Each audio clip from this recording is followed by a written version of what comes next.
wabarakatuh. Selamat malam Bapak Ibu sekalian. Selamat datang di acara Icon Talks pada malam hari ini. Icon Talks adalah acara yang diselenggarakan oleh ICEP, International Community EFT Practitioner ya. Dan ketuanya adalah yang hari ini juga nanti akan sebagai sebagai pembicara bersama Pak Lili. Bapak Ibu sekalian, bagi yang baru ikut di acara Icon Talks, acara ini rutin kami adakan setiap minggu. Jadi di minggu pertama dan minggu ketiga itu topiknya umum, tapi prinsipnya adalah development, dan kami banyak kaitkan dalam people development ini dengan teknik EFT, tapi bisa juga tidak. Kemudian di minggu kedua dan keempat itu khusus untuk dimensi spiritual, dan acaranya kami selalu adakan pada malam hari pada jam 19.45 sampai 21.15. Pada malam hari ini kita akan diskusi ya, kita akan ngobrol tentang happy ini topik yang baru pertama kita acara Icon sekitar hampir 3 tahun ya Pak Edi ya, 2 tahun lebih ya, dan kita banyak fokus pada orang dewasa, remaja ya, lebih utama memang kita pada orang dewasa. Nah, baru kali ini kita membicarakan tapping ya, happy tapping ini for kids. Jadi suatu pembicaraan yang sangat menarik. Mungkin kita diingatkan kembali bahwa yang punya masalah itu nggak hanya orang dewasa aja gitu ya. Jadi kita tidak melupakan anak-anak yang mereka juga membutuhkan perhatian kita. Jadi ini suatu pembicaraan yang sangat menarik, dan ini suatu pembekalan, suatu ilmu, suatu skill yang nanti bisa Bapak Ibu terapkan buat anak-anak, buat cucu atau siapapun di lingkungan kita berada. Mohon izin sebelum para pembicara nanti menyampaikan topiknya, saya memperkenalkan para narasumber, membacakan CV mereka. Pertama adalah Pak Edi Iskandar. Pendidikan beliau terakhir adalah S3 ya, PhD jurusan Manajemen USA. Kemudian pengalaman dosen teknik mesin di ITB, kemudian senior scientist BPP Teknologi, kemudian dosen otomasi dan simulasi D1 Fakultas Teknik Industri Universitas Trisakti, dan ketua STT Texmaco, presiden manajer Texmaco Mechatronics Otomasi Singapura. Kegiatan Pak Edi pada saat ini yaitu CEO CPM Consulting bidang SDM, Sistem Manufaktur dan Manajemen, kemudian founder EFT Center Indonesia dan Barkah Wakaf Internasional BWI Foundation dan Universal Social Economic Foundation UNISOF.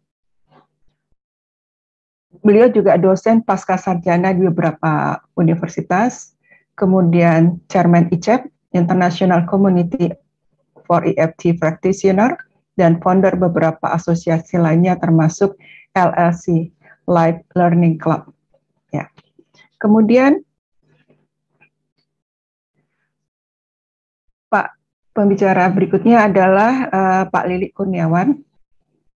Ini beliau sangat muda ya, jauh lebih muda dari saya dan Pak Edi ini.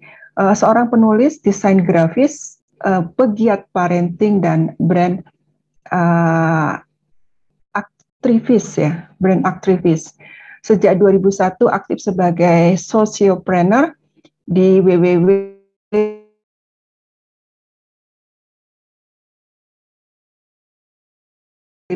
Selo, Merapi, Jawa Tengah. Bapak sekarang ada posisi di Jawa Tengah ini? Iya, benar sekali. Oke, ya. Ya, kemudian latar pendidikan Pak Lili adalah Diploma Manajemen Informatika Perbankan, ya. Jadi sekarang di parenting ya Pak ya. Ya, kemudian sempat bekerja di perhotelan.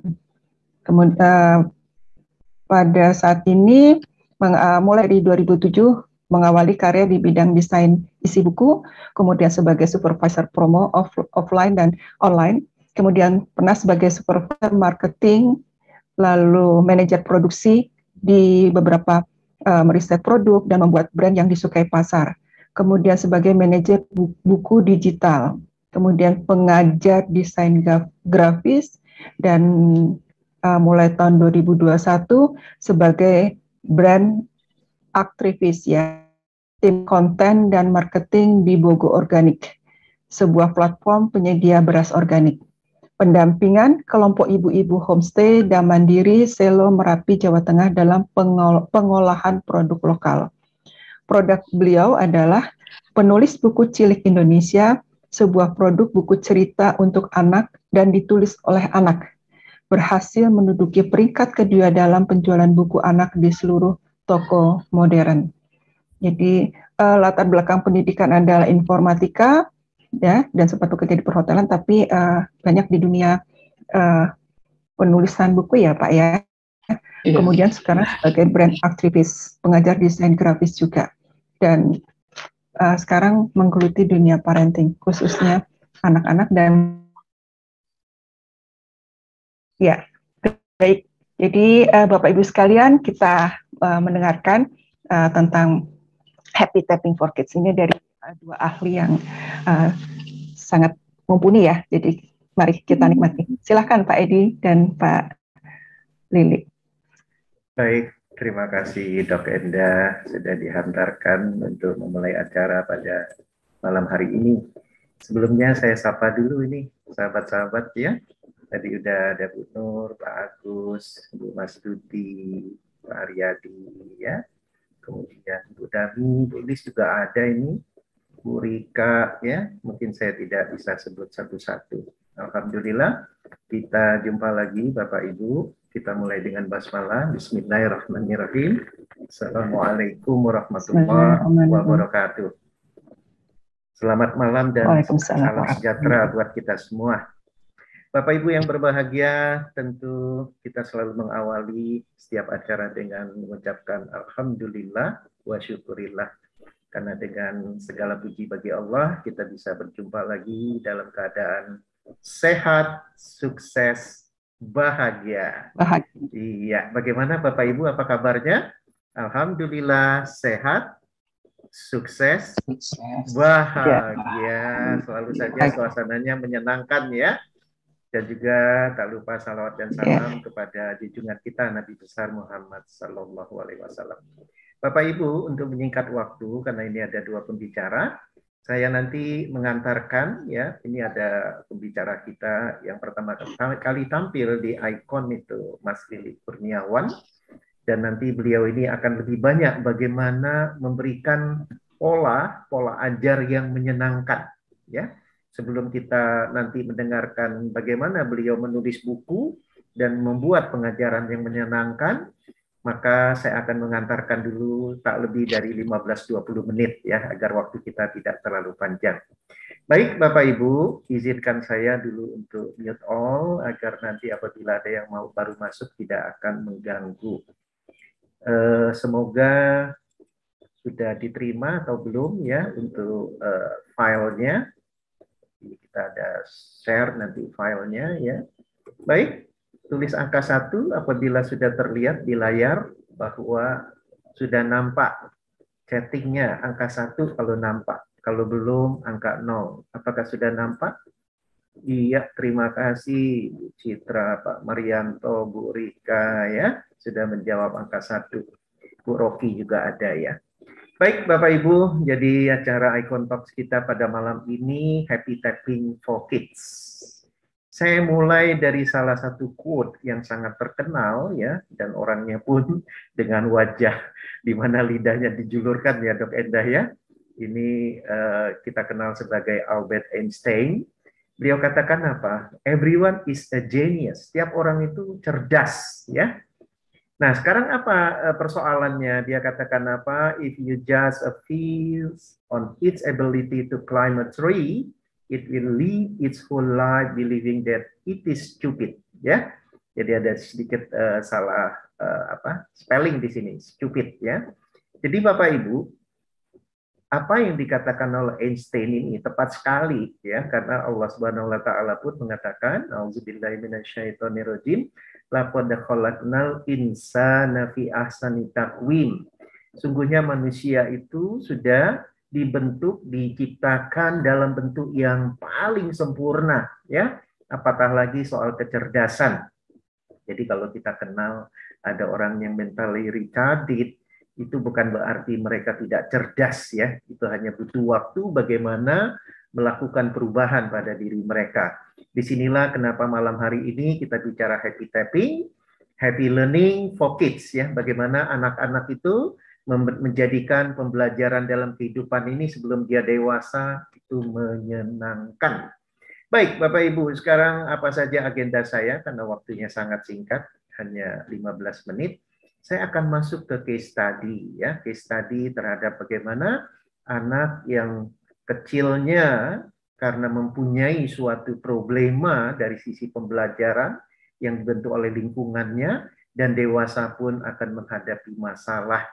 Ternyata ini dibenarkan dalam research, ya, yang nanti kita akan baca, dan ternyata belajar menyenangkan itu membentuk apa yang dikatakan mindfulness, artinya dia lebih fokus, dia menikmati every day, every second, ya, menikmati setiap hari dalam hidupnya, bahkan ketika dewasa pun demikian. Tapi kenapa orang sekarang tidak bisa mindfulness? Nanti kita akan lihat. Dan dia pun akan menjadi pribadi yang dikatakan growth mindset, ya. Ini pun pernah topik kita bahas, baik oleh saya, kalau tidak salah juga oleh Bu Rika waktu itu, ya. Baik, Bapak Ibu, kita mulai dari yang pertama. Perhatikan, sebelum kita masuk ke studi kasus, kita perlu pelajari dulu fact finding. Bagaimana data-data persoalan perkembangan anak, baik di Indonesia maupun di Amerika, yang kebanyakan referensi yang saya pakai.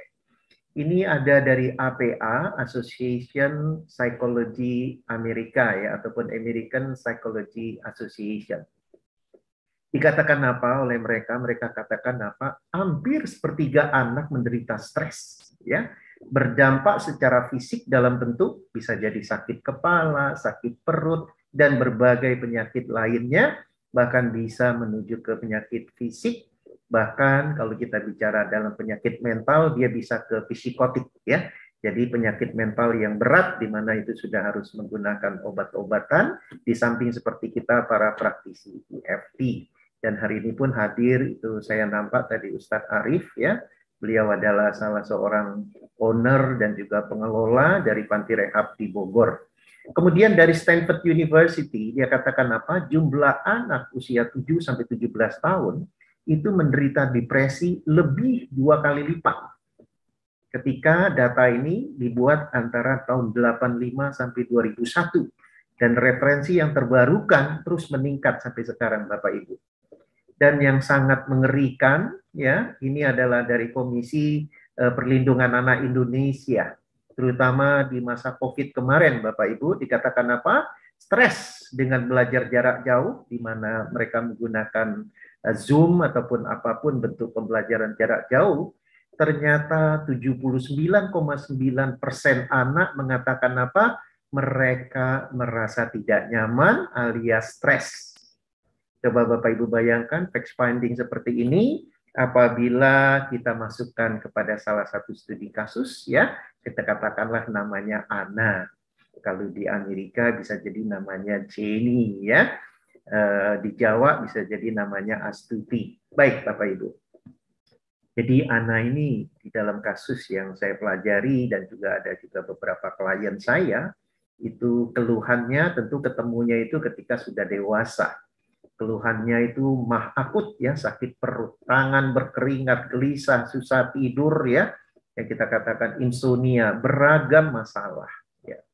Kalau kita coba telusurin, ini adalah happy tapping kids ketika dia anak-anak, ternyata dia menghadapi satu siklus kehidupan di mana dia boleh dibilang dibully oleh lingkungannya.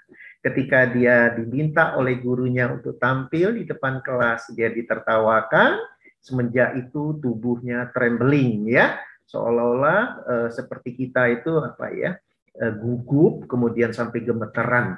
Dan itu berlangsung beberapa kali, bahkan ketika sudah dewasa pun, ketika dia diminta tampil, walaupun dia seorang sarjana, untuk memberikan public speaking, dia pun gagal. Kisah hidupnya banyak masalah, Bapak Ibu, bahkan yang dikatakan penyakitnya pun beragam. Kenapa demikian, Bapak Ibu? Ternyata apabila kita bicara dalam kajian-kajian psikologi, itu contoh dari Rick Hanson, PhD, beliau menulis buku Hardwiring Happiness, ya, Hardwiring Happiness. Dia katakan apa? Leluhur kita itu memang di dalam konsep-konsep berpikirnya ada yang dikatakan negatif bias ya dalam menyimpulkan sesuatu. Kesalahan pertama dia katakan apa? Di dalam kehidupan sehari-hari, teman-teman psikolog selalu mengatakan mengira ada harimau di semak-semak, padahal tidak ada. Jadi kalau kita sudah mengira di semak-semak ada harimau, maka disitulah timbulnya kecemasan. Nah, kesalahan kedua apa? Begitu optimisnya tidak cemas, berpikir tidak ada harimau di semak-semak, padahal sebenarnya ada, maka nyawa pun bisa melayang. Inilah yang dikatakan negative bias, ya. Negative bias ini pun dilanjutkan dalam kajian salah seorang penerima Nobel dari saintis Israel, ya, Daniel Kahneman. Dia menerima Nobel Prize itu di tahun 2002. Dia menyimpulkan apa tentang negative bias ini? Karena persoalan ekonomi, dia katakan apa? Kebanyakan orang akan berbuat lebih banyak untuk menghindar kerugian. Artinya mereka tidak berani menghadapi suatu risiko yang negatif, ya, daripada berpikir terhadap keuntungan. Ternyata beliau pun juga memberikan kesimpulan di dalam hubungan intim, artinya kedekatan, apakah itu di keluarga, apakah teman karib, biasanya membutuhkan setidaknya 5 hal positif interaksi untuk mengimbangi setiap negatif. Jadi Bapak Ibu bayangkan sesuatu negativity itu 1:5 bagi orang yang intim. Dan bagi anak-anak yang sedang berkembang itu dikatakan rasio 3:1. Jadi kalau dia mengalami peristiwa negatif, ya, maka harus 3 kali harus ada peristiwa yang positif. Agar apa? Agar terjadi normalisasi di dalam tubuhnya, terutama dari sisi hormon-hormon yang dikatakan di dalam kajian brain dan stres, ya. Bagaimana otak kita menghadapi sesuatu ancaman, maka ada yang dikatakan stress respon, Bapak Ibu. Selama ini kita kenal dengan fight, apakah kita lawan, apakah kita fly, apakah kita kabur, atau kita freeze. Yang kita ketahui selama ini kajian merupakan bagaimana dia secara otonomus, ya, ketika kita merasa terancam, maka hormon kortisol, noradrenalin itu akan keluar, Bapak Ibu. Sehingga itu akan membuat tubuh kita tidak nyaman, sehingga tadi wajar, ya, kalau tadi ada peristiwa yang dikatakan traumatis, bahkan menyebabkan penyakit. Nah, sekarang Bapak Ibu apa persoalannya? Persoalannya sekarang, ya, betapa yang kita bicarakan happy tapping itu sudah melalui berbagai research. Banyak riset tentang tapping itu dilakukan oleh Dawson Church PhD. Ini ada beberapa yang saya ambil, ya. Ini dia katakan double blind test, dia katakan apa? Ketika seseorang diterapi secara konvensional, itu kadar kortisolnya penurunannya hanya 14%. Tetapi ketika dilakukan tapping, rata-rata 24%, Bapak Ibu, hampir 2 kali lipat. Kemudian di beberapa penelitian beliau yang lain, bahkan kadarnya turun 50% dan terjadi peningkatan endorfin. Jadi Bapak Ibu, betapa ya persoalan happy tapping ini akan memberikan solusi, insya Allah. Nah, kemudian bagaimana dengan anak ketika dewasa? Apakah kita bisa reverse anak? Tentu disinilah, ya, kalau nanti Mas Lili Kurniawan menceritakan happy typing for kids ya. Tetapi di sini juga saya memberikan clue, kesimpulan, andai kata sudah dewasa, disinilah happy typing itu diperlukan.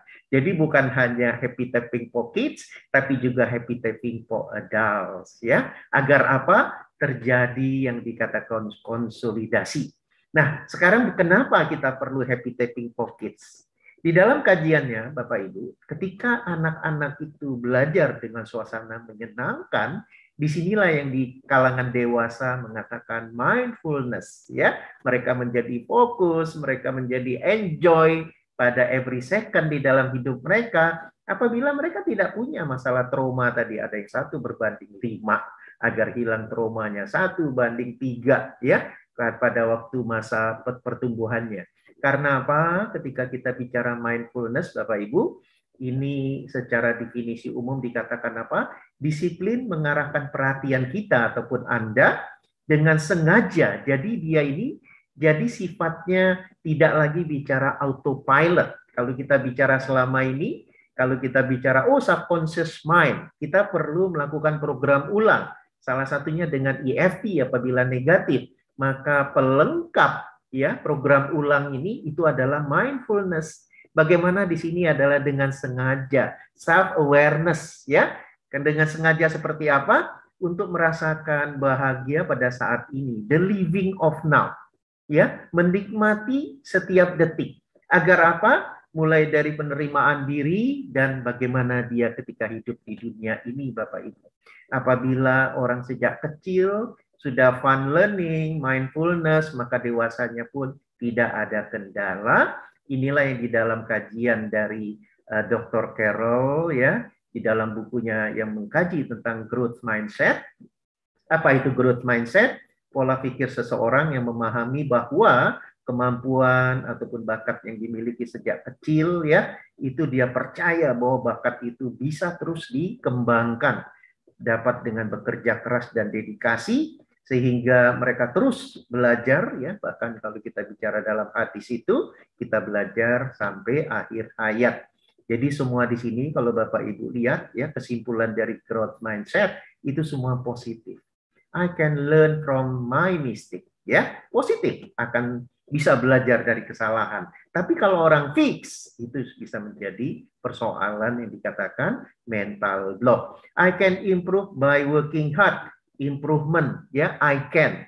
Kemudian I will never give up, tidak akan pernah menyerah. I'm determined to be my best. Terus saja, ya, melakukan yang terbaik. Self-reflection will help me succeed. Dia lakukan self-reflection, ya, muhasabah. Karena di dalam kajian yang kita bicara tentang mindfulness itu sebenarnya muraqabah, ya, bagaimana kita senantiasa diawasi oleh Allah. Kemudian I can overcome challenges with effort. Jadi selalu saja berusaha setiap ada tantangan. I can train my brain. Selalu saja dia memperbaiki mindset-nya, Bapak Ibu. Nah inilah pola-pola pembelajaran fun learning. Jadi kalau kita balikan lagi tentang Anna, can we reverse? Maka disinilah peran happy typing for adult ya, dan juga tentang mindfulness. Namun Bapak Ibu, hari ini kita akan mendengarkan aplikasi bagaimana fun learning, karena beliau ini juga seorang praktisi EFT, dan beliau ini juga adalah orang yang pernah mengalami masalah mental illness ya, nanti beliau akan cerita sendiri. Jadi kesimpulannya Bapak Ibu, kita mau anak-anak kita berkembang berdasarkan minat dan bakatnya ataupun fitrahnya, dan kita tidak mau anak-anak yang terbebani dengan cara belajar yang tidak nyaman dan lingkungan yang toksik. Itu saja pengantar dari saya. Apabila nanti ingin dielaborasi, maka akan siap ada tanya jawab. Billahi taufiq wa hidayah. Assalamualaikum warahmatullahi wabarakatuh. Waktu saya kembalikan ke moderator. Mangga, Dok Enda, terima kasih. Ya, terima kasih Pak Edi. Kita lanjut dulu ke Pak Lili, baru nanti diskusi ya Bapak Ibu sekalian, biar kita mendengarkan secara kesatuan antara Pak Edi dan Pak Lili. Silakan Pak Lili. Baik, Assalamualaikum warahmatullahi wabarakatuh. Waalaikumsalam warahmatullahi wabarakatuh. Oke, sebentar.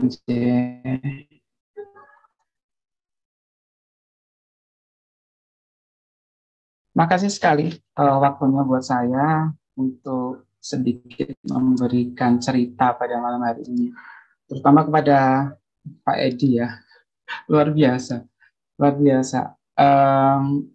Baiklah, saya langsung akan share screen.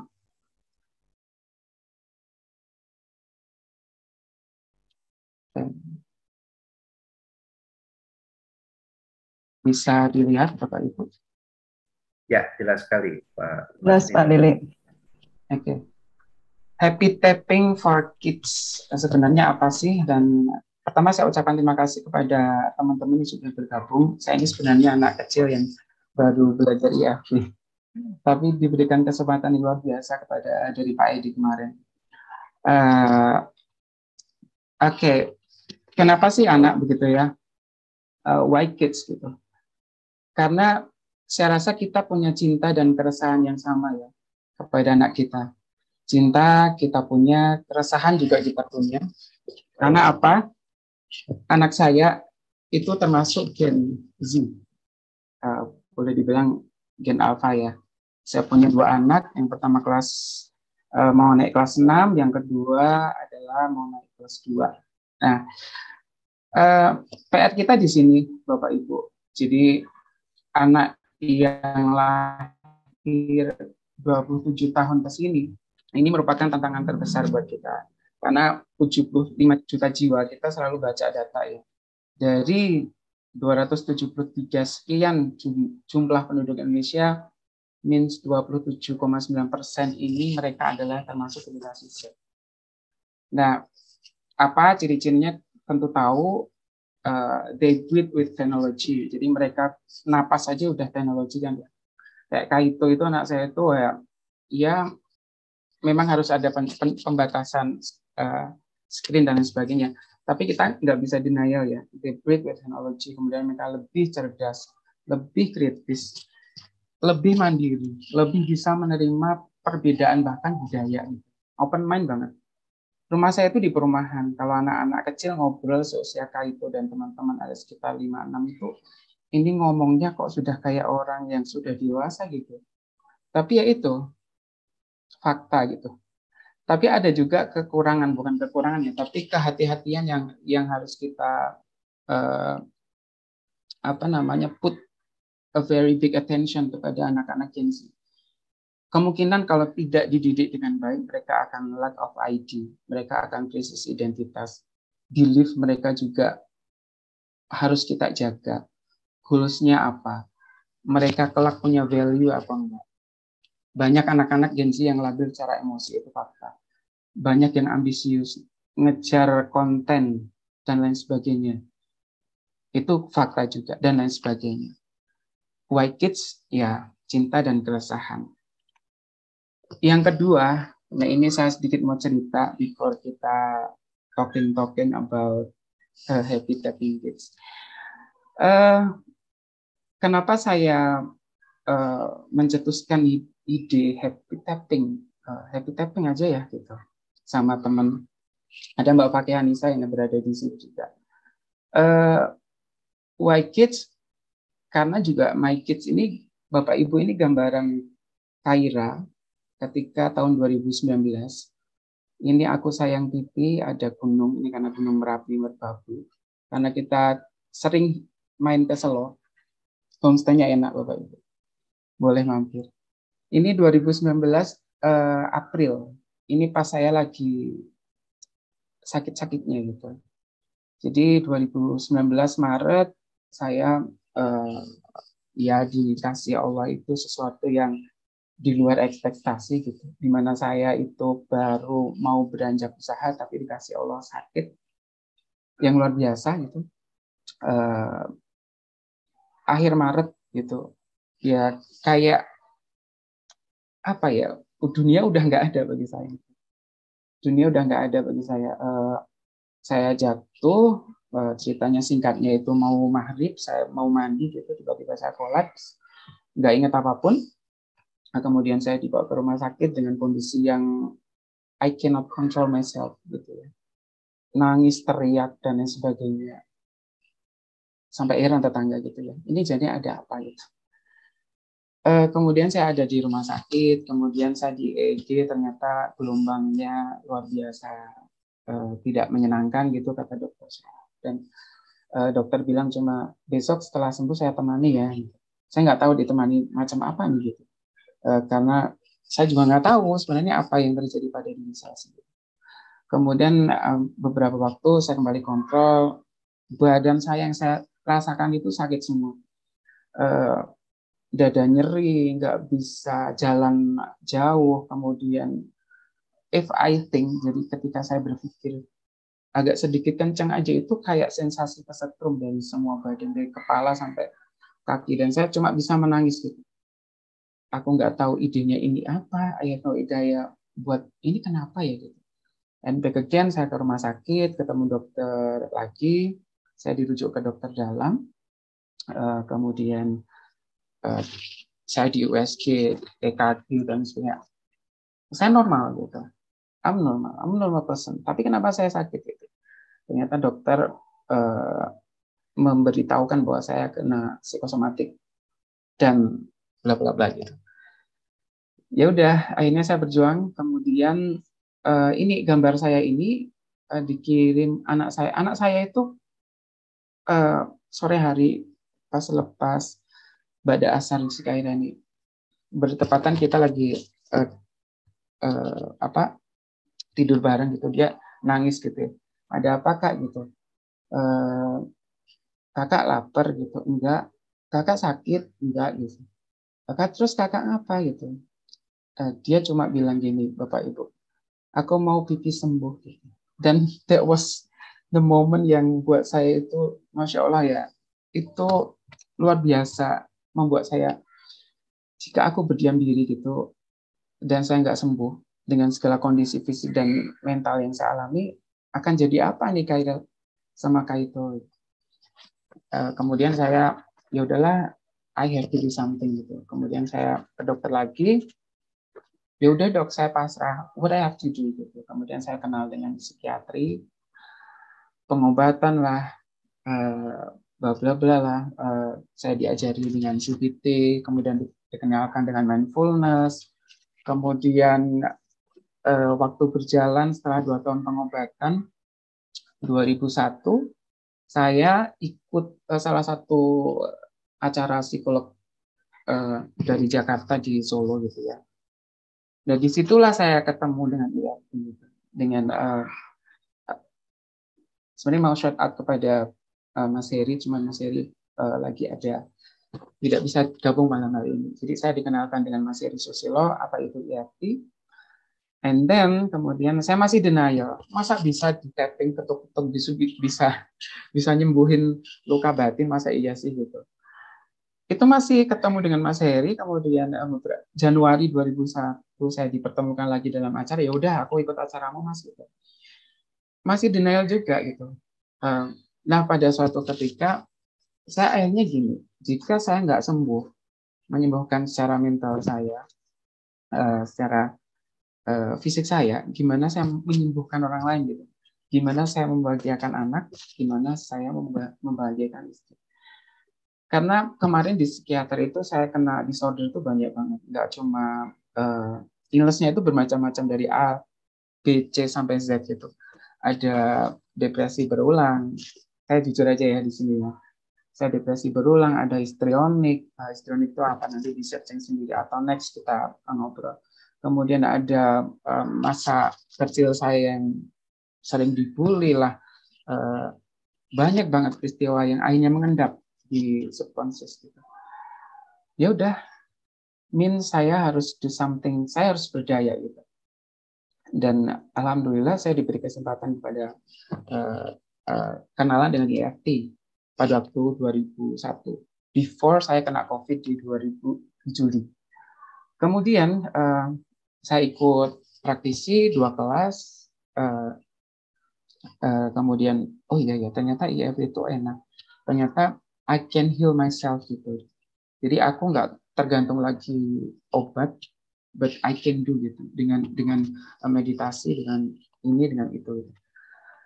Kemudian saya diberi kesempatan lagi sama Allah untuk ikut telekonseling for COVID. itu adalah momen di mana saya menyadarkan diri sendiri sebenarnya. Oh, ternyata EFT itu sangat bisa ngebantu, bahkan not only myself, tapi kepada teman-teman yang lagi kena COVID gitu. Jadi saya dari rumah kita tapping EFT for COVID itu kan biasalah teman-teman COVID banyak mengalami stres dan sebagainya. Saya bantu yang di Wisma Atlet, saya bantu yang bahkan di luar Jawa, bahkan yang saya nggak ada sinyal pun akhirnya nggak bisa video call by WA, hanya pakai audio dan sebagainya. Semakin banyak saya nanganin teman-teman yang kena COVID, semakin saya sadar ternyata ini luar biasa gitu ya. Dan jatuhnya saya juga malah dikenain COVID sama Gusti Allah itu ya. Saya kena COVID bulan Juli pas rame-ramenya, dan sampai bulan Agustus saya kena long. Biasalah karena orang yang sudah pernah mental illness ketika ngalamin COVID, mungkin jatuhnya cemas itu semakin jaraknya itu semakin lebar gitu ya. Tapi saya mencoba untuk ya udahlah, satu quote dari saya ya, dari semua perjalanan yang pernah saya alami gitu. Kadang itu Tuhan itu pengen kita bahagia dengan cara beliau, gitu, bukan cara kita. Nah, itu salah satu apa yang bisa saya ambil dari my journey. Nah, kemudian kenapa KIT? Ya, karena saya sangat care dengan anak-anak dan anak-anak lain di seluruh Indonesia. I have to do something gitu. Saya harus ada legacy gitu. Setelah saya meninggal, saya harus ada legacy yang saya kasihkan ke terutama anak Islam ya. Maka saya bikin Dunia Banu in my mind gitu ya. Saya bikin Dunia Banu. Dunia Banu itu apa sih? Ini sebenarnya brand saya gitu. Muslim Kids Home gitu. Jadi rumah anak Islam di mana mereka bisa belajar tentang agamanya dengan asyik dan membahagiakan. Nah, itu berawal dari sini. Ya, as a teacher, as a parent, as apapun gitu ya, orang yang dewasa kita harus selalu cari cara kan untuk membuat mereka itu belajar dengan asik dan bahagia. Gitu. Cari cara itu PR kita. Nah, agar proses belajar mengenal agamanya ini dengan kegiatannya asik dan membahagiakan, yang sukarela itu, terutama anak-anak sekolah ya, anak-anak sekolah itu kadang-kadang itu mereka menerima pelajaran itu belum siap gitu loh. Dipaksa menerima pelajaran, dipaksa masuk ke kelas. You harus anteng, you harus dengerin apa yang guru kasih, yang orang tua kasih, tanpa kita memikirkan dari sisi point of view dari anak gitu. Nah, ini yang sering kebalik-balik sih, saya rasa setelah even saya juga ngalamin sebagai seorang ayah. Karena apa? Satu lagi bahwa we cannot pour from an empty pot gitu. Jadi kita nggak bisa ngasih sesuatu dari sesuatu yang kosong. Itu kan, jadi apa ini? Apa maksudnya? Jadi kita nggak akan bisa mempelajari anak dengan sesuatu yang kita aja nggak ngerti gitu. Kita kosong gitu. Nah, bolehlah ini. Saya senang sekali semangat Kaizen gitu ya. Yang bertema continuous improvement ya. Bahwa belajar ini bagi saya adalah proses berkelanjutan. Yaitu bertambahnya nilai atau value pada fisik kita, pada akal kita, pada jiwa kita, menjadi manusia yang berakhlak dan bermanfaat. Ini ada gambar fisik kita, ada gambar akal kita, jiwa kita. Akal itu termasuk jiwa, nanti saya bahas di bawah, di belakang. Nah, ini, belajar ada proses berkelanjutan yang continuous improvement. Nah, sebagai orang tua, kita harus bisa untuk learn buat kita sendiri gitu. Jadi kita harus belajar diri sendiri gitu. Karena proses pertama kita sebagai orang tua ini sering dibingungin gitu. Karena nggak ada sekolah buat jadi orang tua, nggak ada sekolah parenting, kita ujung-ujung nikah gitu kan. Kemudian ujung-ujung punya anak gitu. Nah, sebagai orang tua kita harus mindful. Mindful itu boleh dikata itu living in this moment. Jadi nggak terlalu resah dengan apa yang akan terjadi, tapi kita juga nggak usah terlalu menyesali apa yang udah terjadi gitu. Nah, itu yang saya terapkan pas saya recovery kemarin. Jadi mindfulness itu ya udah, aku dicoba sama Allah, sekarang ya udah gitu. Saya nggak perlu menyalahkan diri sendiri. I don't have to depress a lot gitu. Dan saya nggak worry ke depan gitu. Itu yang saya lakukan. Jadi saya mindful sebagai orang tua, if I nggak segera sembuh, ya semuanya hancur. Gitu. Nah ini sebagai orang tua, kita harus berilmu dulu sebelum berkata, mendidik anak. Nah itu. Karena apakah keterbatasan kita sebagai orang tua itu ya, kita nggak tahu keterbatasan kita sendiri. Biasanya anak tantrum, orang tua jadi tantrum. Itu kan Bapak Ibu. Yang kedua, kita harus mengetahui bagaimana proses jiwa anak ini belajar. Ini is very very important ya. Maka yang proses belajar ini akan berhasil ketika kita membuka proses ini dengan hati, buka dengan bahagia. Maka proses belajar anak ini insya Allah akan cepat dan baik. Nah, kenapa harus jiwa sih yang belajar, Bapak Ibu? Impian dunia Banu ini simpel kok. Menjadi sahabat anak, mengenal dan berakhlak Al-Quran dan menjaga fisik dan jiwa. Dan akhlak itu kan letaknya di jiwa. Jadi kita ini sebagai manusia ada fisik kita, kemudian ada seperti di gambar ini, ada kita jiwa kita, jiwa itu akal itu masuk dalam jiwa. Nah, ketika 4 bulan ditiupkan tuh kita ke dalam janin, maka akan terbentuk, alih kata kita menjadi jiwa ya. Jiwa kita yang nafs kita ya. Jadi di dalam hati kita, kolbu itu kan ada 2 tuh.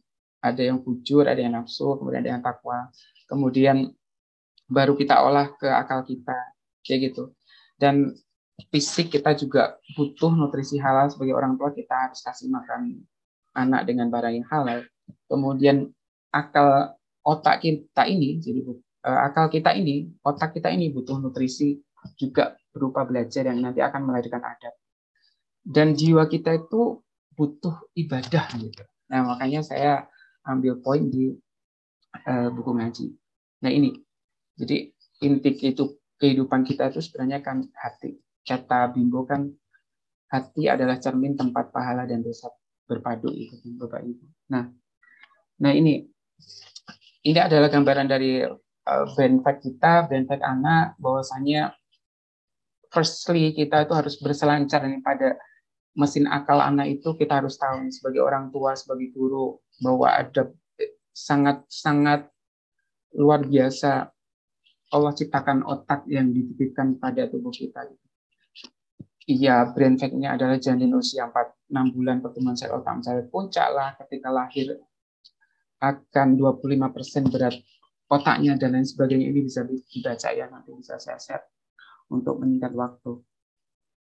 Nah, kemudian yang kedua, sebagai orang dewasa, orang yang gurunya, ayahnya, kita harus tahu happy learning process itu seberapa jauh bisa diterima anak. Karena apa? Karena kita put something new di anak gitu. Nah, biasanya ini kita kenal kalau kita baca-baca di psikologi itu ada learning brain sama survival brain. Tadi seperti yang diungkapkan sama Pak Edi di depan. Nah, anak-anak yang mempunyai learning brain ini akan open new information gitu ya. Jadi informasi baru itu akan mereka terima dengan lapang dada. Mereka bersifat kalem, peaceful, relax. Mereka excited untuk menerima guru dari pelajaran dari guru. Mereka nggak takut berbuat salah. Mereka confident about learning something new gitu. Tapi kalau anak dengan survival brain, maka yang terjadi dia nge-freeze gitu. Dia akan ngebekuk. Kalau ini anak pada pelajaran gampang, tapi karena dia sudah fight duluan, maka ya udah panicky, afraid, kemudian dia akan nggak suka making mistake, nggak suka. Kemudian juga fire up, tapi fire up-nya itu untuk memprotek diri untuk nggak nerima sesuatu yang baru. Nah, makanya being safe and protected, merasa di rumah sendiri, itu adalah kunci kita ngebuka anak belajar dengan bahagia. Makanya dunia Banu itu adalah Muslim Kid Home, bukan Muslim Kid House. Kan tidak banget ya antara home dengan house. Kalau house itu tentang bangunan, kalau home itu tentang kenyamanan. Nah ini belajar bahagia dengan anak. Nah, belajar bahagia pada anak tentu kita sudah mengenal dengan learning brain. Ada conscious, ada pikiran sadar ketika di kondisi beta. Kemudian ada subconscious ketika di pikiran bawah sadar, dan exactly pengaruh bawah sadar pada aktivitas kita itu kan sebenarnya 80-90% ya. Semua aktiviti kita itu dipengaruhi sama bawah sadar.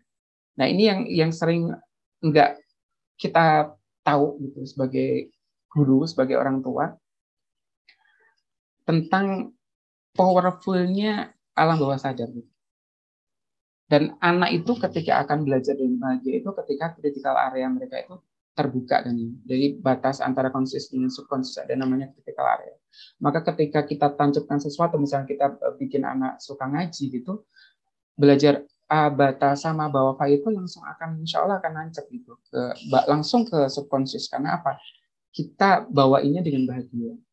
Mereka akan sampai pada kondisi trance, di mana keadaan di mana seorang menjalankan aktivitas ya berbasis dengan pikiran bawah sadar itu sendiri. Nah, ini at the end saya kenali dengan happy tapping. Jadi kemarin, kalau di runut-runut ilmu saya tentang happy tapping ini belum seberapa sangat amat gitu ya. Perlu banyak belajar dari Pak Edi, dari dokter, dari semua yang ada di sini. But yang kecil ini kalau nggak saya tularkan juga, ini eman-eman gitu orang bahasa Jawa bilangnya. Jadi I have to do something gitu. Meskipun nanti ada penyempurnaan ya. Tapi aku harus berbuat sesuatu. Legacy tadi. Maka kemarin itu saya katakan, gimana Mbak Fakih gitu, teman saya itu. Gimana kalau kita namain happy tapping. Jadi belajar dengan asik dan menyenangkan, EFT tapping dengan nanti ada sedikit hipnosis. Jadi yang Bapak Ibu yang di sini belum sama sekali kenal dengan EFT, tadi saya lihat, makasih sekali ada Bu Farida dan teman-teman yang tadi tanya EFT itu apa sih, maka saya bilang coba aja nanti ikut untuk webinarnya. Jadi EFT ini adalah based on combine dari ancient Chinese acupressure dengan modern psychology. Jadi belajar mengajarkan anak untuk menenangkan diri dan meregulasi emosi sih sebenarnya. Nanti akan kita bawahnya akan ada tuh. Kemudian mereka akan memberikan skala emosi 1 sampai 10. Jika aku baik saja maka nilainya 1. Jika aku sangat marah nilainya 10 gitu. Kemudian melakukan ketukan pada titik-titik tertentu, ada di karate chop, ada di eyebrow, ada di side of eye, ada di under eye dan sebagainya sampai di underarm. Kemudian secara mindfully ya, secara berkesadaran, emosinya akan semakin turun, gitu, akan semakin netral. Jadi ketukan ini akan mengirim signal ke amigdala, sinyal relaxing itu ke amigdala. Kemudian amigdala akan menyuruh, ayo adik-adik, ayo anak-anak, ayo diriku, kita nyaman yuk untuk belajar. Dan hipnosis gitu. Nah, kemudian ini ada saya bawakan ketika pertama kali ngebuka buku ngaji serial bareng Banu. Jadi sebelum anak-anak belajar, mereka akan dulu happy tapping. Sekarang saatnya kita belajar, ikuti apa yang aku katakan. Jadi tell me your feeling. Jadi anak-anak itu suruh meregulasi emosi. Apakah saya marah? Apakah saya sedih? Apakah saya takut? Biasanya anak-anak kan mengenal itu. Anak-anak belum mengenal cemas mungkin yang di usia 6 atau 7 tahun. Biasanya kata-kata besarnya itu takut. Kemudian kalau disuruh dia bisa marah atau bisa sedih. Makanya dengan EFT, maka yang poin kedua, anak coba adik-adik kita rentangkan kedua tangan gitu. Direntangin kayak gitu. Kemudian kalau jauh berarti saya sedih banget, saya takut banget, ini nggak bisa ngerjain dari pelajaran di Pak Guru. Nah, kalau dia udah sampai ke tengah kayak gini, maka dia akan baik-baik saja. Kemudian ada anak disuruh tenang dengan ambil napas 3 kali, kemudian pasang smile yang indah kayak gitu. Nah, ini let's start with happy tapping. Nah, ini kenapa sih ada seperti ini? Memang saya kreativitas ya. Jadi kalau di EFT itu hanya kalau orang dewasa orang dewasa lebih mudah ngajari EFT ya. Jadi dengan tapping kemudian dia memberikan afirmasi, dilakukan 3 kali, bla bla bla. Yang belum kenal EFT besok ikut ya. Jadi tidak dibuka di sini. Nah, kemudian saya ada gambar-gambar ini apa sih? Jadi kalau EFT Kids di luar negeri sudah banyak dilakukan. Maka saya pengen bawa ini EFT ke Indonesia gitu. Ikhtiar gitu. Nah, ini ada ketukan di egonya, kemudian aku sedang terbang tinggi di angkasa, ini dengan hipnosis sih. Kemudian anak suruh membayangkan with super eagle eye, kemudian ketika ketukan di bawah mata dia akan melihat seekor singa sedang menangis. Ini apa sih gitu? Singa masa menangis gitu? So we can tell kepada anak bahwasanya even anak cowok pun nangis nggak apa-apa gitu. Jangan dipaksa kalau sedih anak cowok nggak boleh menangis. Gitu. Karena itu meregulasi emosi dan itu hal baik. Kemudian ada keempat ada Synth Dragon gitu, ketika kita ketuk di bawah hidung kita. Kemudian ketika di gym kita ada serigala mengaum. Jadi anak kalau takut ya udah lolong aja lah kayak serigala gitu. Saya something gitu lah apa yang dia rasakan. Kemudian ada King Kong ya, jadi pupuk itu. Ini di collarbone kita gitu. Kita harus kuat nih. Kita adalah super kid nih. Kita ada a great kid nih. Kayak King Kong nih gitu. Dan yang terakhir adalah anak panda dan ibunya ini perlambang sebuah kecintaan tentang self love dan self care itu ketika di underarm. Jadi setelah melakukan EFT ini kita harapkan anak siap belajar dengan bahagia dengan learning plan. Nah, this is bisa kita dengarkan bersama, semoga ada ini.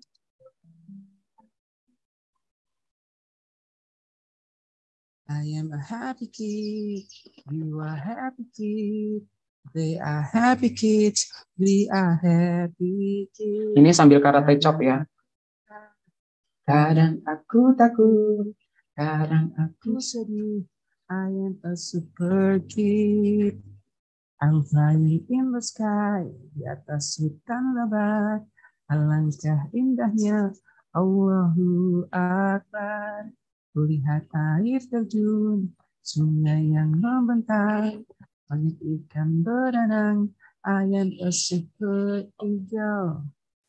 Kulihat seekor singa, raja hutan yang hebat, tapi dia menangis, it's okay to cry. Kulihat seekor naga, meliuk di angkasa, semburkan nyala api, dia pemberani. Ku dengar lolong serigala mengema di angkasa, dalam gelap gulita, I am a super kid. Ada King Kong berlari, sungguh besar sekali, tapi dia baik hati, teman sejati. Seekor anak panda peluk erat ibunya, sungguh lucu sekali. Thank you and I love you. Nah, dengan jari bisa ngaji. Nah, ini bisa dikreasikan Bapak Ibu. Jadi setelah kita mengenal, ini salah satu karya yang mungkin nanti bisa secara afirmasi yang kata-kata biasa, karena ini anak-anak, masa bikin ada lagunya gitu. Nah, ini bridging dari Dunia Bano. Ini kita ngebawa anak untuk akhlak ini apa? Jadi Dunia Bano nggak ngajari anak buat ngaji gitu. Karena bisa ngaji itu nggak cukup. Anak bisa menjadi anak yang baik kan, gitu. So many insight yang sebenarnya kita harus kasih ketika kita mau anak kita berakhlak Quran dengan bahagia fisik, jiwa, seterusnya. Yang pertama, saya ada metode Jerry Bano yang exactly ini sebenarnya saya udah beberapa kali bikin metode ngaji dengan ada yang pertama saya bikin jari Quran bersama Ibu Septi Penny Wulandani, beliau yang jari Matika. I did it. Kemudian saya juga pernah dengan Rumah Jaringan Quran Solo, juga ASPG. Saya masih bermimpi nih, apa sih metode ngaji yang pas dan bahagia buat anak. Lahirlah metode Jerry Bano. Kemudian kita ada mindful positive parenting. Kemudian kita ada kepedulian terhadap kesehatan mental anak. Yang keempat adalah dongeng. Jadi dongeng pembentuk karakter dan keterampilan anak. Nah, ini adalah insight, ada sebuah bridge-nya ya. Jadi ada pilar-pilarnya yang saya kasih di sini. Kemudian metode Jerry Bano, ini saya pengen sekali ada metode yang belajar Quran dengan yang asik itu seperti apa gitu. Ini saya bereksplorasi ini hampir 2 tahun. Masuk ke TPA saya 2001, kemudian saya jadi remaja masjid, bla bla bla gitu. Kemudian alhamdulillah saya dikasih Allah insight juga untuk menciptakan metode jari. Jadi ternyata kalau maba wafa anak-anak itu susah belajar huruf hijaiyah ini, kenapa ya gitu. Maka saya butuh eksplorasi, kemudian saya suruh urutin tuh anak. Ternyata setelah anak belajar dengan makhorijul mudah dulu, maba wafa, huruf bibir, kemudian huruf pinggir lidah, saya urutin ke langit mulut, ke ujung lidah, ke gusi sampai ke tenggorokan, anak itu insya Allah mudah karena Kaito sudah membuktikannya. Karena apa? Kenapa saya bikin buku ngaji? Kenapa saya harus legasinya buku ngaji? Karena ini, let us remember, one book, one child, and one teacher can change the world. Itu poinnya. Ini ada saya kemarin baca dari quote-nya siapa? Saya lupa. Tapi ini quote sangat very best. Nah ini ada lagu Jerry Banu.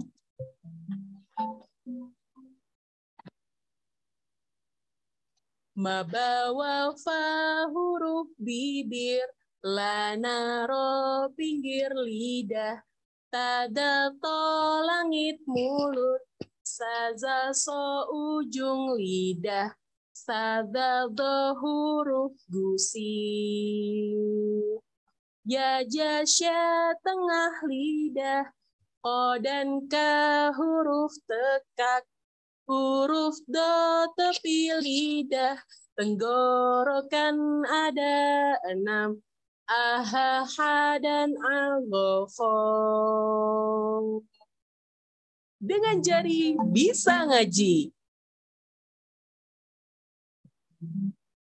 Nah ini salah satu kelebihan ya.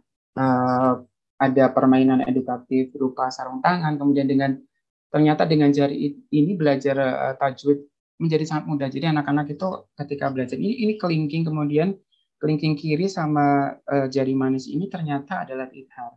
Kemudian kalau telunjuk ini ternyata idgham bilaguna di situ. Saya emis dengan ini gitu. Masya Allah gitu. Saya sampai kok bisa ya gitu. Nggak tahu Allah yang atur. Kemudian di dalam buku ngaji ini saya bikin tajwid warna, kemudian saya lengkapi dengan kegiatan writing skills-nya juga ada, bla bla bla. I put a lot of effort di sini dan doanya ya ini bermanfaat untuk anak-anak Islam Indonesia. Nah, kedua, kenapa anak itu perlu diberikan kita harus belajar cari cara. Maka ada mindful dan positive parenting. Ini saya namakan mindful parenting, nggak tahu dari mana asalnya gitu. Karena apa? Jiwa positif karena ada pengasuhan positif. Jadi anak itu mempunyai jiwa positif itu ya karena ada pengasuhan positif. Anak itu depend on their parents kan sebenarnya. Kalau kita kasihnya racun ya anak bakal jadi racun. Makanya we cannot pour something dari empty vessel gitu. Kita nggak bisa mendidik anak tanpa kita bisa belajar pengasuhan yang oke. Jadi ada mindful parenting, memberikan versi yang terbaik orang tua kepada anak. This is very important. Gitu. We need to focus on our own inner life. Gitu. Bersihkan inner child.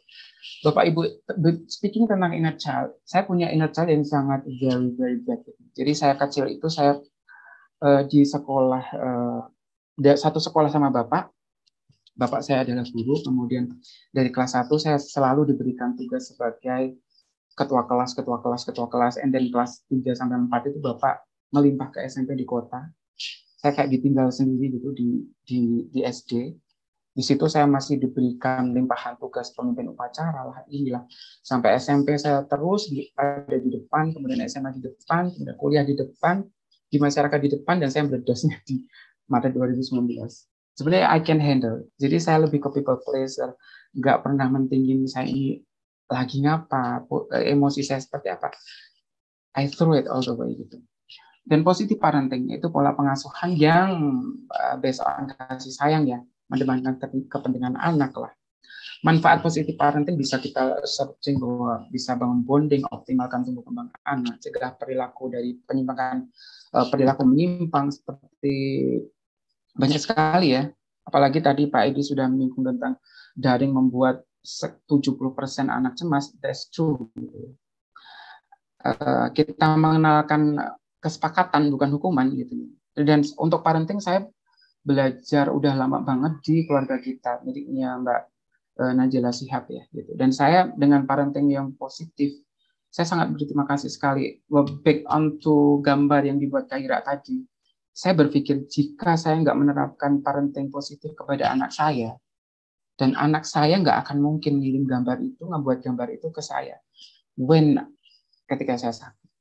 Itulah saya sangat bersyukur ketika menerapkan parenting positif, mindful kepada keluarga saya. Jadi di keluarga saya itu dengan istri kita sepakat setiap Sabtu kita ada habis maghrib itu ada kita kumpul sama anak-anak, kita akan berbicara plan ke depan apa, kita koreksi ke belakang apa gitu. Jadi Ibn Kaira pun akan berkata, besok aku mau ini, kita sering bikin plan bareng seperti itu.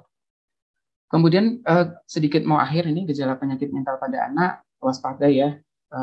Ketika anak sudah berubah perilaku, moodnya sudah kacau, konsentrasi sulit, penurunan berat badan, harm self juga muncul berbagai masalah kesehatan dan perasaan yang intens yang nggak selesai nangis tiba-tiba dan nggak selesai dan marah nggak selesai, itu maka kita harus waspada. And then ini adalah salah satu pola pengasuhan ini di buku pertama. Jadi kita harus kasih nama impian anak itu apa, karena rata-rata generasi Gen Z itu nggak tahu mimpinya apa. Bahkan anak SMA ketika tanya, apa sih mimpimu? Nggak tahu besok jadi apa. Padahal it is very important ketika kita tanamkan impiannya apa dari sejak kecil. Kemudian ini di Childhood Mental Awareness di buku, kita ada self-love, acceptance diri, kemudian ada self-care, merawat fisik mental. Di sini daily habit-nya, setiap malam itu anak harus bisa, setelah mendoakan ayah bunda ya, harus bisa bersyukur pada Allah, bilang so sorry buat kamu, bilang thank you buat kamu, bilang I love you kepada kamu. Ini sejak kecil harus kita terapkan. Ini dongeng, di sini ada orang-orang pintar dongeng. Jadi dongengnya apa? Yang terpenting di bawah bahwasanya untuk membangun Gen Z itu kita harus bangun critical thinking-nya, creativity, kemudian kolaborasi dan komunikasi secara kognitif, personal, sosial. It's very important to anak Gen Z dan generasi Alpha. Thank you EFT buat kesempatan ini, luar biasa. Makasih banget Pak Edi. Saya kemarin WA Pak Edi sekitar hari Sabtu, kemudian nggak tahu Pak Edi langsung tiba-tiba WA untuk diajak kolaborasi malam ini. It is an honor bagi saya. Terima kasih sekali, matur suwun sangat pada Pak Edi sudah diberikan kesempatan. Terima kasih pada EFT, terima kasih pada Bapak Ibu semuanya. We are the best, you are the best. Dan sedikit closing dari saya. If we put enough attention to the very beginning of life, then we can change the whole story of our kids. Thank you, matur suwun sangat. Assalamualaikum warahmatullahi wabarakatuh. Waalaikumsalam warahmatullahi wabarakatuh. Baik. Wah, seandainya saya bisa kembali kepada masa lalu ya. Ini, tapi insya Allah ini baru punya cucu 9 bulan, jadi bisa diminikan kepada putra-putri kami ya. Jadi ini ilmu yang luar biasa sekali, sangat dalam dan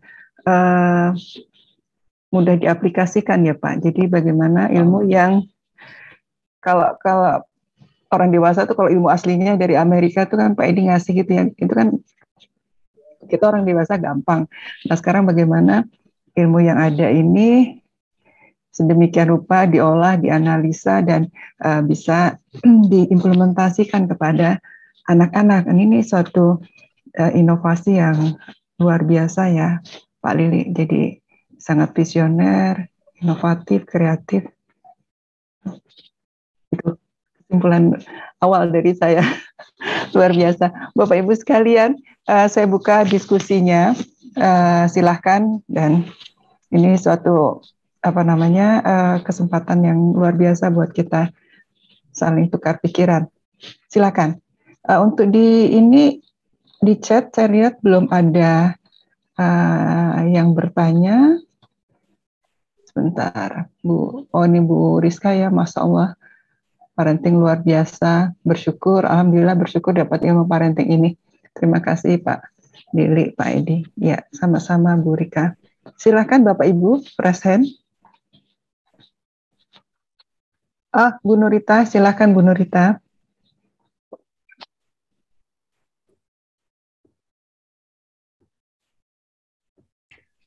Terima kasih. Assalamualaikum warahmatullahi wabarakatuh atas kesempatannya.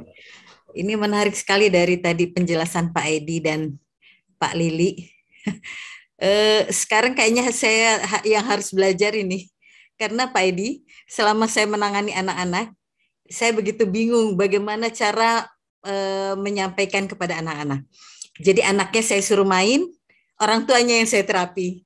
Sekarang berarti saya harus belajar dengan Pak Lili, mendalami bagaimana saya menterapi anak-anak. Karena saya bingung gitu ya, kalau anak-anak itu kan memang dia masanya bermain, masanya itu suruh ketuk-ketuk aja juga agak kurang nyaman mereka gitu kan. Dan mereka juga baru paham juga tentang ilmu terapi ini gitu.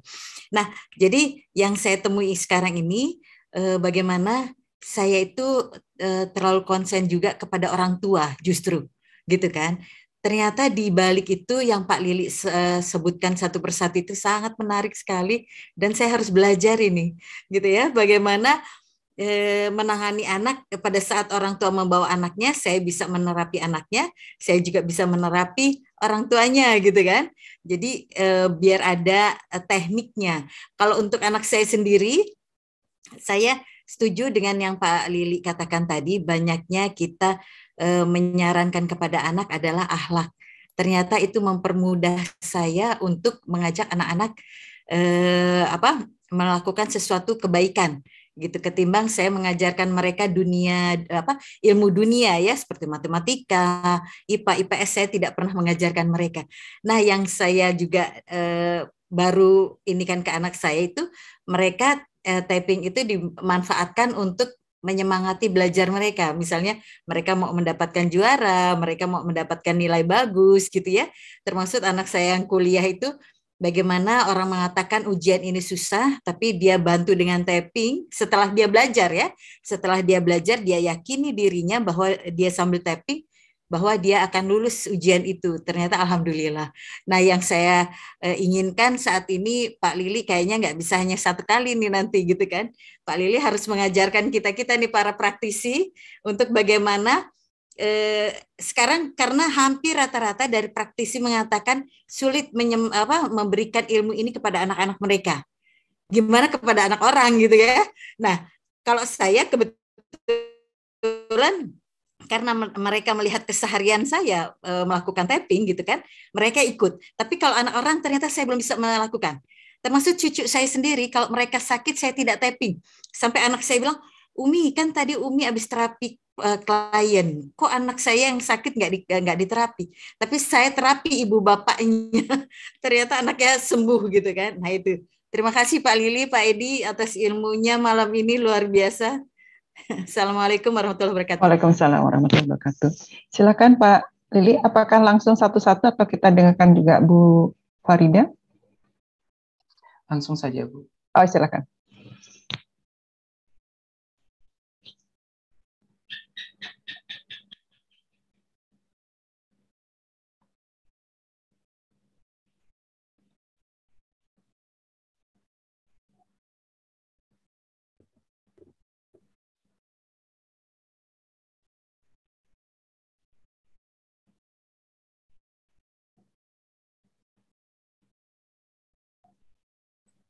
Gimana, Dok?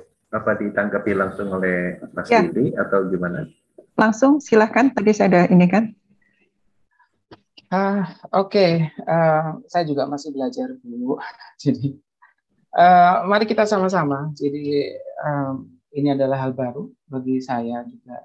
Yang jelas, ketika anak itu kan seperti spons ya. Jadi mereka akan melihat, mendengar ataupun melakukan apa yang kita lakukan. Kenapa based on akhlak? Karena ya jatuhnya akhlak itu. Akhlak itu kan sesuatu yang spontanitas, sesuatu yang tidak usah disuruh, maka endingnya ada di sana.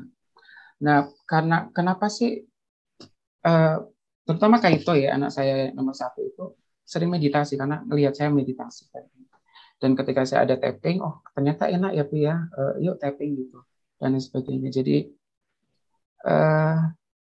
mari kita bumikan EFT for Kids di Indonesia. Mari bergandeng tangan Bapak Ibu.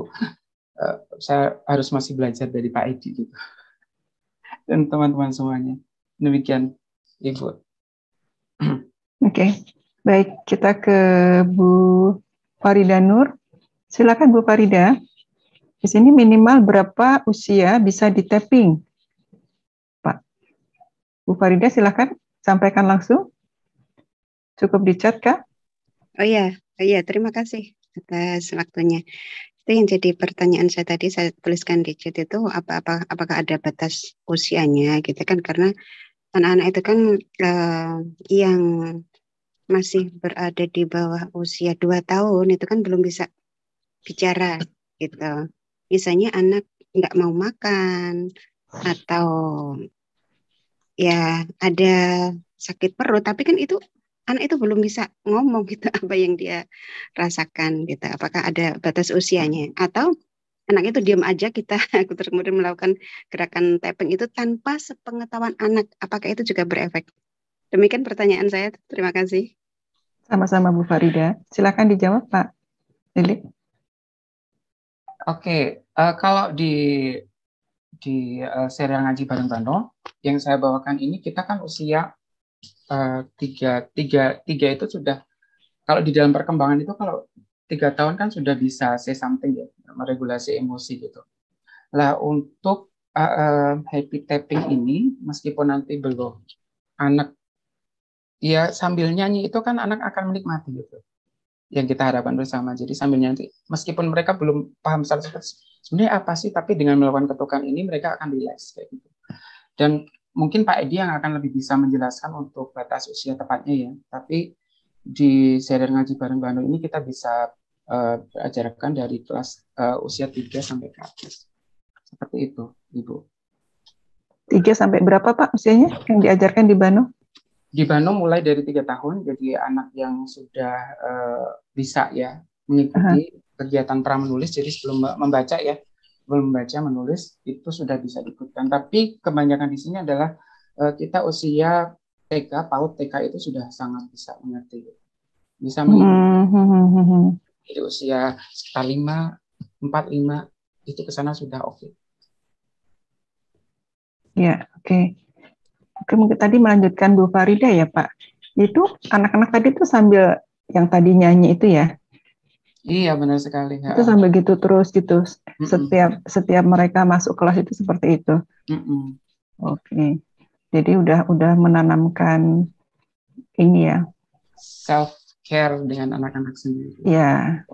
Lalu value juga udah mulai ya di situ juga menanamkan value gitu. Oke, selain merilis juga udah menanamkan apa namanya tokoh lalu sifat-sifatnya seperti apa begitu kan? Iya, benar sekali. Jadi lebih ke meregulasi emosi, kan kesulitan anak itu dalam meregulasi emosi. Jadi ini emosi saya apa ya? Apakah saya marah? Apakah saya sedih? Apakah saya cemas? Anak-anak itu kita harus bantu untuk mengenali emosi kita, sehingga dalam penyelesaian ini, dalam menyelesaikan emosi, dalam meregulasi ini mereka akan tepat. Salah satunya toolsnya dengan tapping. Fisik anak cemas itu kan akan keluar keringat tuh biasanya. Anak takut keluar keringat, mereka akan nunduk gitu. Dengan EFT maka yang kita berikan tool itu tidak hanya fisik, tapi secara jiwa kan, secara batin akan memberikan afirmasi positif kan.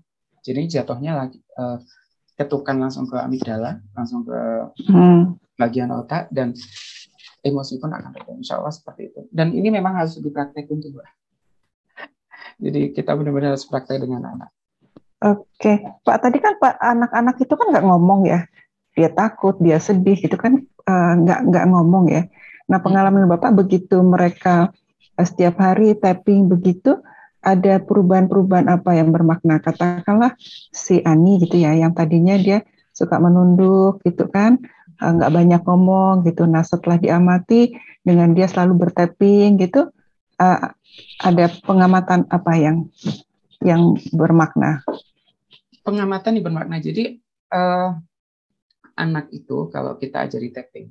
Nah ini kebetulan saat tadi ada teman main ke rumah, pengen banget satu TPA-nya itu diganti dengan, bukan diganti, menggunakan serial ngaji bareng Bano gitu. Tadi sore main ke rumah, oke lah gitu. Nah Untuk perubahan perilaku ya. Jadi gini, tapping aja kan nggak cukup, ya Bapak Ibu. Tapping itu nggak cukup. Jadi maka bridge di Bano itu selain nanti kita tapping anak, kita juga kasih parenting kepada orang tuanya gitu. Nah, jadi ada two way gitu ya. Jadi anak yang tapping, yang sering bermasalah itu kan yang ibunya, bapaknya. Yang nggak mengenali emosinya, kemudian jatuhnya marahnya ke anak gitu ya. Nah itu, jadi ada dua arah sebenarnya, anak kita tapping, ibu bapaknya kita juga kasih tapping, kasih parenting yang oke, baru bisa jalan. Seperti itu. Ya, tadi Bu Nurita untuk saat ini masih fokus ke orang tua ya Bu ya, jadi nanti dilengkapi anaknya juga. Baik, makasih Pak. Oke, ini dari Pak Bu. Sebentar, Dok Enda, boleh saya tambahkan? Silakan Pak Edi. Ya, karena tadi konteks dari pertanyaan Bu Farida itu anak yang kecil ya, di bawah 3 tahun. Jadi gini, Bu Farida, konsep tapping ini apa yang inovasi oleh Mas Kurniawan itu adalah dengan lagu mengajarkan titik-titik tersebut. Tetapi ketika anak itu belum bisa, maka kalau kita bicara EFT for Kids ataupun tapping untuk anak-anak, kita bisa elus saja, ya. Bisa kita elus kepalanya, kita bisa elus pundaknya, kita bisa elus tulang belakangnya. Nah, untuk mengetahui kendala dia, itu kalau di dalam pembelajaran EFT, kita ada mengenal diistilahkan kinesiologi. Jadi kita bisa cek, selain berdasarkan face recognition, ya, dari wajah, dari bagaimana bahasa tubuh, kita bisa cek ya dengan namanya kinesiologi. Ada emosi apa yang terjadi pada anak. Nah, bahasanya seperti apa? Ya bahasa batin kita kepada anak kita. Nah, begitulah EFT mendekatkan tapping pada anak ya. Dan kemudian yang saya perlu tambahkan tadi yang ditanyakan oleh Bu Nurita, memang yang saya tahu dari Mas Kurniawan ini, Bano itu dia tidak hanya langsung mengajarkan kepada anak, tadi ada dia katakan bridging dunia ya. Bagaimana selain metode jari, tadi dikenalkan mindful and positive parenting. Nah mungkin nanti lain kali itu ada lagi talk tentang ini, ataupun nanti ada buku khusus tentang ini ya Mas Kurniawan. Kemudian kepedulian terhadap kesehatan mental anak ya. Bagaimana bikin checklist dari masalah mereka. Dan mungkin nanti Mas Kurniawan akan ciptakan lagu-lagu terhadap emosi-emosi negatif ya. Agar kita pun juga enak menirukannya. Jadi dia seperti skrip gitu ya. Nah jadi kembali saya simpulkan Bu Farida, banyak cara untuk menyelesaikan persoalan untuk anak-anak. Bahkan ada seorang bidan itu ketika cucunya masih di dalam perut anaknya ya, itu dia bilang sama saya, Pak bisa nggak saya tapping dia? Ya bisa, dielus ya, dielus perut anaknya, disitulah dia melakukan tapping. Bahkan ketika cucunya lahir, itu ketika disapa oleh si neneknya, Assalamualaikum, itu dia sudah kenal. Walaupun dia belum lihat, dia langsung menoleh. Sehingga si bidan ini langsung WA saya, Pak Edi, ini luar biasa katanya, karena saya biasa tapping ketika dia dalam perut, suara saya pun Assalamualaikum, dia langsung kenalin ya. Jadi begitulah bagaimana kita bisa melakukan happy tapping for kids ini. Karena memang ini yang diperlukan dalam pengembangan ke depan. Baik, itu tambahan saya dari saya, Dok Enda. Terima kasih. Ya, Pak Edi, berarti sejak di dalam kandungan itu juga bisa, berarti bayi juga bisa ya, di bawah 3 tahun itu ya, bisa ya.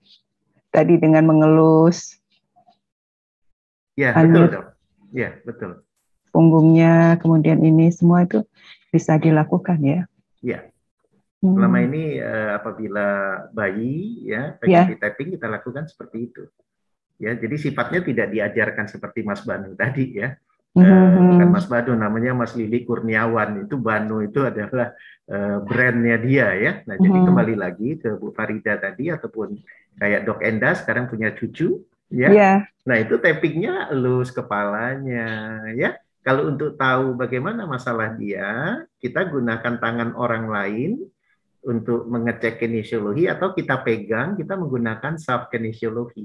Ya, kita identifikasi masalah apa dia, apakah karena lapar, apakah karena haus, apa memang ada emosi yang dia lagi tidak suka dengan lingkungannya, bisa dicek, dia marah, dia kesal, dia sedih, itu bisa dicek ya. Jadi saya pegang tangan bayinya, kemudian saya kinesiologi.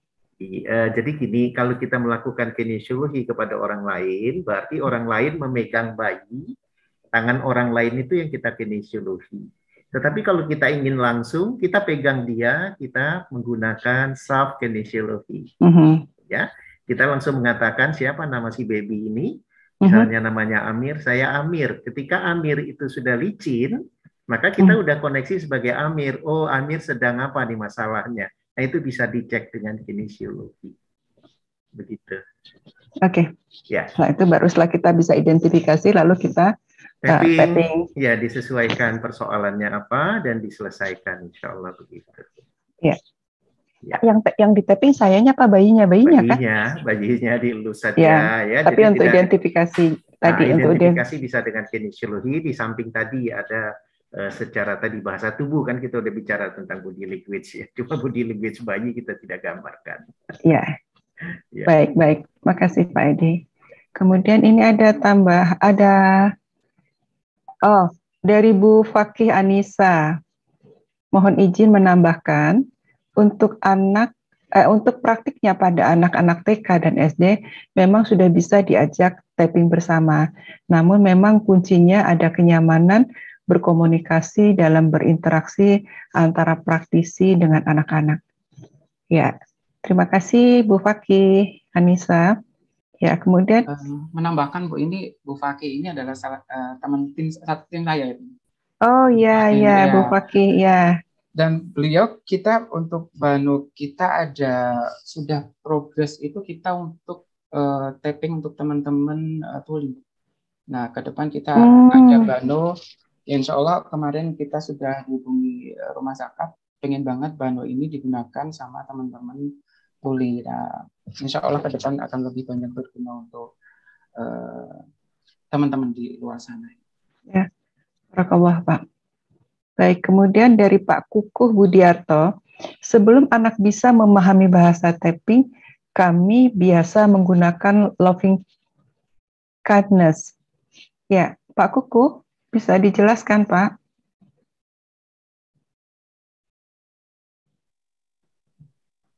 Ya, Assalamualaikum Bu. Waalaikumsalam warahmatullahi wabarakatuh. Silakan Pak. Ya, kadang anak kan kalau tadi di bawah usia 3 tahun ya, kalau Pak Edi menyampaikannya tadi dengan bahasa dielus gitu ya.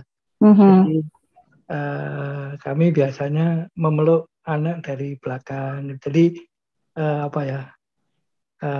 mungkin sudah biasa ya disebut loving kindness. Jadi kepada istri, kepada anak, kepada bawaan, terutama yang usia di bawah 5 tahun, mereka dengan bahasa pelukan itu sudah paham. Seperti itu biasanya. Jadi tanpa kata-kata kami hanya melakukan memeluk itu aja. Seperti itu. Mungkin Pak Edi bisa menjelaskan lebih detailnya tentang loving kindness itu. Monggo Pak Edi.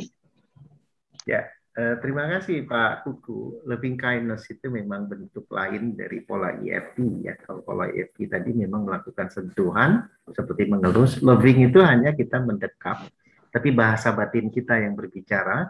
Karena memang kajian dari kuantum fisik bahwa kita satu, ya. Ketika kita yang lebih dewasa, secara energi kita lebih dominan. Apatah lagi tadi dilakukan dengan mindful, ya. Mindful itu artinya kita menyadari sepenuhnya apa yang kita lakukan itu semuanya itu atas kehendak Allah dan prasangka baik, sehingga ketika kita coba membantu siapapun itu, anak kita, istri kita, ataupun bayi yang sedang bermasalah, betul dikatakan Pak Kuku tadi ya, cukup didekap, tidak perlu banyak omong ya, tapi batin kita yang berdoa, berkomunikasi kepada siapapun yang sedang kita bantu. Itu bagus sekali Pak Kuku, terima kasih. Ya, baik. Terima kasih Pak Edi. Kemudian ini dari Pak Sri Gunawan. Apakah ada penelitian berkaitan dengan tapping dari pendekatan agama, psikologi, dan lain-lain, dan bagaimana hasilnya? Mohon webinar ke depan ada tentang genesiologi. Dari Pak Sri Gunawan. Mungkin Pak Edi Pak bisa menjelaskan. Pak Sri Gunawan ya, nanti silakan ditambahkan juga oleh Mas Lili ya.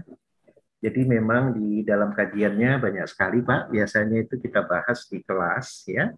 kajian tentang bagaimana secara agama, bagaimana secara ilmiah yang dibawakan oleh teman-teman di Barat, ya, termasuklah kalau kita bicara kinesiologi pun kita ada dua itu, ada yang kita bicarakan lebih kepada deteksi untuk EFT, atau memang ada keilmuannya yang dikatakan applied kinesiologi, ya.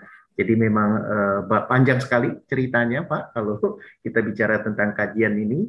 Dan alhamdulillah kita juga sudah banyak talks yang menjelaskan tentang ini, ya. Jadi nanti kalau Bapak ingin melihat itu ada di YouTube kita dengan berbagai kajian, begitu ya. Banyak sekali sehingga kalau saya sebutkan nanti ceritanya jadi tambah panjang, tapi ada semua, baik dari sisi agama, dari sisi scientific base, ataupun persoalan kinesiologi itu sendiri. Nah, tentang bagaimana talk untuk kinesiologi khususnya bisa saja kita buat, ya. Tapi biasanya itu kita bahas di kelas. Tapi andai kata nanti ada permintaan untuk dibahas ringan seperti hal ini pun bisa kita lakukan, insya Allah. Begitu, Dok Enda. Terima kasih. Ya. Mohon nama linknya apa, Bapak?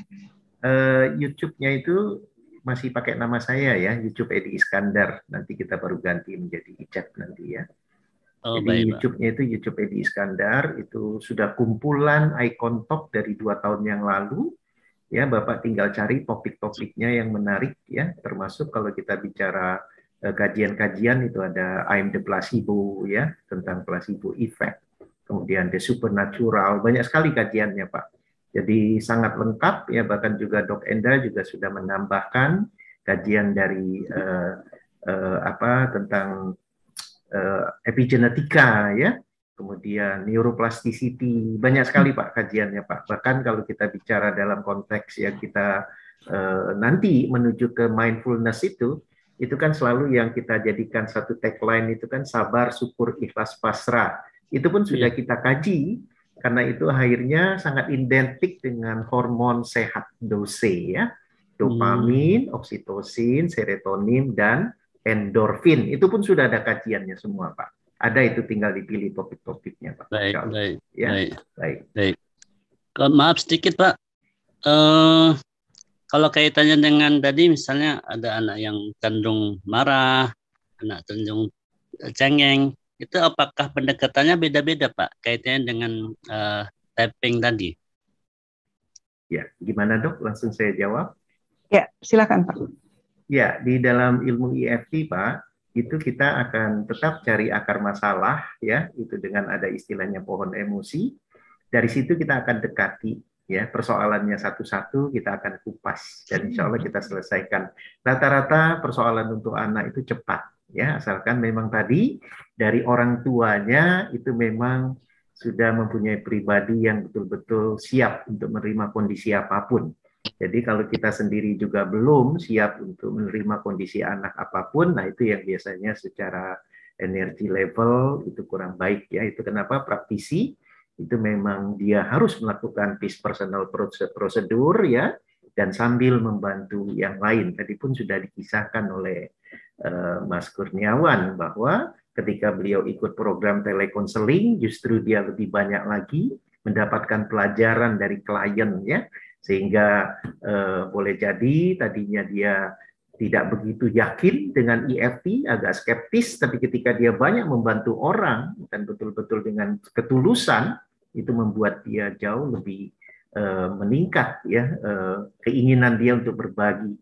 Itu kenapa saya senang sekali, orangnya sangat kreatif dan itu sudah dituangkan dalam bentuk cara mengaji yang sederhana ya. Jadi ya itu kenapa saya minta segera beliau bergabung malam ini walaupun baru kenalnya seminggu yang lalu. Begitu Pak, terima kasih. Ya. Bisa tambah lagi Pak? Oh, silakan Pak, satu lagi Pak. Tadi disebutkan ada proaktif dari orang tua yang mengikuti irama untuk lebih dahulu ya, bisa memahami karakter anak. Kira-kira berapa lama dibutuhkan waktu ini yang secara mungkin yang sudah terrealisasi dari mungkin kajian-kajian Bapak? Apakah 20 harian atau perlu sampai 40 harian? Terima kasih Pak. ini Pak, lebih ke Pak Lili ya. Tetap kayaknya masih di kasus ya, jadi bukan metode pengajaran. Jadi Pak Lili mau tambah nanti silakan ya. Jadi gini Pak, sebenarnya kembali lagi di kelas EFT itu diajarkan bagaimana menggali masalah ya. Ketika masalahnya sudah ditemukan, itu kadang hari itu juga selesai Pak. Ya, dia tidak tunggu waktu lama ya. Bahkan saya karena udah biasakan dengan anak-anak saya itu cepat sekali ya. Ketika saya jemput dia dengan kondisi sedih, ketika di rumah saya lakukan tapping, alhamdulillah selesai ya. Begitupun gelisah untuk menghadapi ujian, apapun masalahnya, cepat sekali ya. Jadi tidak butuh waktu yang lama. Kecuali kalau tadi yang diceritakan oleh Mas Lili, itu kan beliau sudah punya luka batin yang panjang ya. Ternyata kalau kita dengar kisah dia, itu luka batin karena bagaimana orang tua mendisiplinkan dia untuk menjadi leader ya. Tapi bagi dia mungkin ada tekanan yang dia rasakan, nah itu yang akhirnya dia dikatakan sedikit bermasalah sehingga harus ke psikiater dan sebagainya. Tapi ketika kita lakukan itu kepada anak-anak, itu cepat sekali. Namun kalau itu berlaku kepada orang yang sudah dewasa, tadi kita harus gali masalahnya.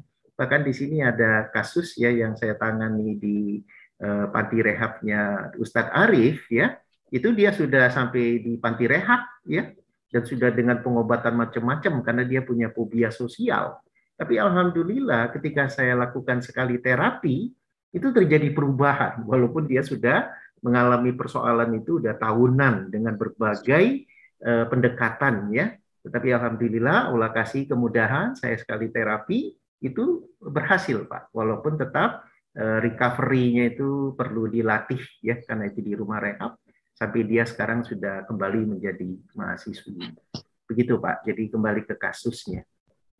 Apakah termasuk ini Pak, anak-anak itu termasuk yang SMP sampai SMA? Itu yang pertama. Yang kedua, apa namanya? Apakah kalau kasus-kasus misalnya ada penyimpangan seksual pada anak misalnya, karena kelebihan nonton misalnya video pornografi misalnya, atau lingkungan yang dekat misalnya narkoba, anak-anak SD misalnya atau SMP. Apakah itu juga bisa awalnya dari EFT ini bisa untuk mengurangi atau menghilangkan itu? Ya, insya Allah Pak. Jadi ada 3 faktor di sini ya, 3 stakeholders ya. Satu kita sebagai terapis, kemudian orang tua ya, dan lingkungan. Jadi kalau 3 ini bisa melakukan kolaborasi, si anak ini akan terjadi percepatan. Tetapi ketika 3 stakeholders ini tidak bekerja sama, biasanya itu yang akan kembali punya masalah ya. Tapi ya inilah ikhtiar kita, salah satu pendekatannya dengan EFT Pak. Ya bisa insya Allah asalkan tadi 3 stakeholders itu bisa kerjasama. Dan maaf tadi yang untuk yang anak-anak tadi, apakah sampai bisa SMP, SMA? Bisa semua Pak, tergantung ya tergantung persoalannya, tergantung tadi ya bagaimana kita coba mengupas itu seperti mengupas bawang. Apa saja persoalan-persoalan yang tersirat yang kita selesaikan, dan insya Allah selesai ya, begitu. Baik, terima kasih Bapak. Ya, terima kasih Pak Kuku, mudah-mudahan bisa menjawab ya. Mbak Lili ingin menambahkan dari pertanyaan Pak? Oke, setiap keluarga punya masalah, setiap anak punya masalah, setiap orang tua punya masalah. Karena hidup itu penuh dengan masalah kan. Cuman kembali lagi cari cara ya. Kalau prinsipnya adalah ketika kita berani jujur, ya udah jujur aja gitu. Jujur bilang ke psikiater, bilang kepada konsultan bahwa nggak usah ada yang disembunyikan. Saya mengalami ini, saya mengalami itu. Gitu. Jadi nanti di dalam penggalian akar masalah pun akan bisa tuntas gitu. Jujur, dan kuncinya balik lagi ke Pak Edi tadi adalah keluarga. Jadi bisalah Bapak Ibu kita semua mulai gitu ya, setiap seminggu sekali kita duduk bareng orang tua anak, kemudian apa yang dirasakan anak ini, apa yang dirasakan anak ini, biar nggak ada sibling juga. Anak berani untuk ngomong itu sudah luar biasa. Nah, insya Allah kita akan belajar bersama, dan memang dalam waktu yang singkat ini kita tidak bisa bahas semuanya ya, nanti biar ada yang dikangenin lagi. Insya Allah begitu. Oke. Makasih Pak Lili. Terakhir Bu Rika, Resen, silakan Bu Rika, ini terakhir ya. Iya, terima kasih Dok Endah. Saya menambahkan ini dari pengalaman saya mungkin hampir mirip ya dengan Bu Nurita. Selama ini yang masalah kasus dengan anak dan keluarga itu saya orang tuanya dulu gitu ya. Malah ada satu klien saya itu sampai dia merasa tidak bersyukur ya udah punya cucu, mungkin masih SD atau SD gitu, ribut melulu, itu bertengkar sampai saya harus gimana hidup saya gitu. Dia kayak udah putus asa gitu. Nah, selama ini saya mengajarkan, alhamdulillah ini malam ini dengan Pak Lili ya dapat ilmu banyak juga dari Pak Edi gitu. Untuk anak saya mungkin nggak tapping, tapi saya menyarankan bahwa coba perbaiki komunikasi walaupun anak tuh SD ya, dengan sentuhan pelukan gitu ya, dengan bahasa cinta, mereka diapresiasi gitu. Itu memang ada hasilnya juga gitu. Nah, saya menambahkan apakah dengan ada saran lain selain yang saya lakukan ke pasien, selain tapping ke orang tuanya, saya hanya tahu menyarankan ke anak itu coba terapi dengan pelukan, kasih sayang, bahasa cinta, itu diperbaiki, jangan terlalu menekan gitu. Emang ada perubahan seperti itu. Mungkin itu ada tambahan buat saran ke saya. Itu aja Dok Endah, buat nanti saya menghadapi terapi ke masalah anak. Banyak kliennya ya Bu ya. Oke. Baik, makasih. Silakan Pak Lili. Oke. Sudah lebih 22. Iya. Gini Bu, apapun itu ya, apapun ikhtiar kita, tapping atau whatever gitu, kan kembali lagi ke komunikasi Bu. Iya, komunikasi nyaman. Yes, jadi ada gini, jauh itu bukan karena jarak sebenarnya. Iya. Tapi karena kita saling diam dan tidak mempedulikan. Itu umum terjadi di keluarga kita. Jadi even satu rumah sebenarnya nggak berjarak, tapi kita kelihatan jauh. Yaitu tadi kuncinya komunikasi. Balik ke komunikasi. Jadi ketika komunikasi lancar, insya Allah semuanya akan lancar. Maka memberanikan anak untuk critical thinking, kreativitas, berkolaborasi, even itu di rumah, itu akan luar biasa dampaknya. Dan itu dibahas di ilmu parenting yang nanti di combine dengan EFT, insya Allah akan luar biasa. Ya, siap belajar terus dengan parentingnya Pak Lili. Saya belajar sama-sama Ibu. Ya. Dok Endah. Mari kita ikut kelas Pak Lili bersama-sama. Iya, soalnya semangat nih, bisa ke cucu nih soalnya ya, bisa ke anak, bisa ke cucu. Ya.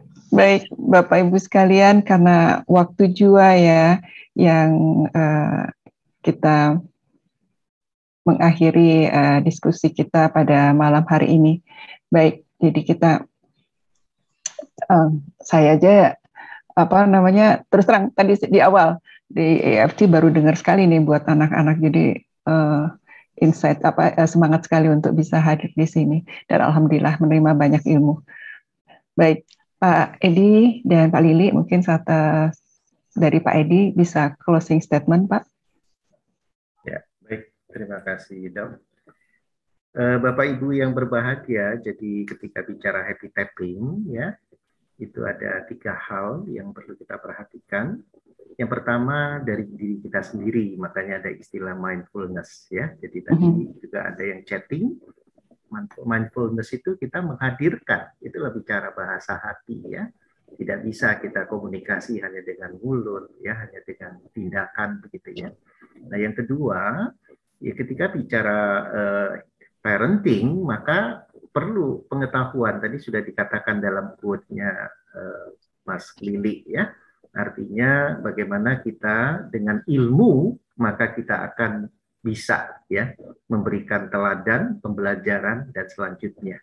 Dan ini pun Mas Banu dengan kreativitasnya itu akan terus berkembang apabila kita support ya apa yang tengah dia lakukan. Itu kenapa saya pribadi langsung segera mensupport ini. Kemudian yang ketiga, penting bagi kita bahwa anak-anak itu ke depannya akan berdampak negatif apabila di awal tidak kita tekankan dalam tanaman kasih sayang. Karena tadi dampak dari kasus Ana ya. Nah, jadi Bapak Ibu, itulah kenapa Happy Tapping for Kids ini itu menjadi pembelajaran yang sangat berharga, mendampingi ilmu yang dikatakan parenting, dan terutama ketika bicara persoalan akhlak ya. Karena kalau kita bayangkan aja 70% orang itu stres, depres. Bagaimana keadaan bangsa ini begitu ya. Apatah lagi COVID sampai 79,9 mereka stres dengan cara belajar yang tidak menyenangkan. Jadi mudah-mudahan peran Banu ini akan menjadi salah satu alternatif solusi dalam pembelajaran. Apatah lagi menyertakan happy tapping yang memang terbukti memudahkan merilis hormon-hormon yang positif ya, untuk siap menerima yang dikatakan tadi learning brain. Karena kalau dia dalam survival itu biasanya tetap susah ya. Nah itu kenapa juga rekan kita yang lain, Kang Al-Mu'az itu juga menjadi optimasi kecerdasan dengan tapping. Begitu saja dari saya, mohon maaf. Assalamualaikum warahmatullahi wabarakatuh. Waalaikumsalam warahmatullahi wabarakatuh. Terima kasih Pak Edi. Ya silakan Pak Lili, closing statement Pak. Oke, terima kasih sekali Bapak Ibu atas kesempatannya. Belum saya sebutkan Banu itu siapa. Banu itu sebenarnya Bilal, Abizar, Nisa, dan Olin. Jadi 4 tokoh ini yang akan membersamai anak untuk belajar. Mereka punya cita-cita besar, menjadi orang yang sukses. Dan sebagai closing statement, Bapak Ibu, marilah kita bentuk keluarga kita menjadi a home team, not only a house team. Jadi a home team benar-benar dari anak, dari ayah. Pasangan kita benar-benar, kita itu adalah sendal, satu kiri, satu kanan, kita harus satu tujuan untuk membawa anak kita, keluarga kita, berakhlak mulia, dan kita hidup dengan penuh cinta. Salam bahagia, salam sehat, matur suwun sangat dari Lereng Merapi. Assalamualaikum warahmatullahi wabarakatuh. Waalaikumsalam warahmatullahi wabarakatuh. Ya Bapak Ibu sekalian, saya merinding dengar closing statementnya Pak Edi dan Pak Lili ya. Oke, mudah-mudahan ini juga bisa menjadi bekal kita Bapak Ibu sekalian di keluarga kita masing-masing ke depan, ya saling bergandengan tangan dengan pasangan masing-masing, anak-anak dan semua keluarga kita. Mudah-mudahan bisa menjadi bekal kita berkumpul bersama keluarga kita di jannah nanti. Amin. Amin, amin ya rabbal alamin. Pak Edi, Pak Lili, barakallah, terima kasih atas presentasinya yang luar biasa. Semoga selalu diberikan kesehatan, kesuksesan dan kebahagiaan, dan tetap bisa sharing ilmu-ilmu yang bermanfaat ini kepada kami semua. Sekali lagi terima kasih, barakallah. Bapak Ibu sekalian, terima kasih juga atas kehadiran dan partisipasinya pada malam hari ini. Tetap ikut di acara kami di setiap minggunya, dan saya Endah undur diri. Terima kasih dan mohon maaf atas segala khilaf pada acara malam hari ini. Wassalamualaikum warahmatullahi wabarakatuh.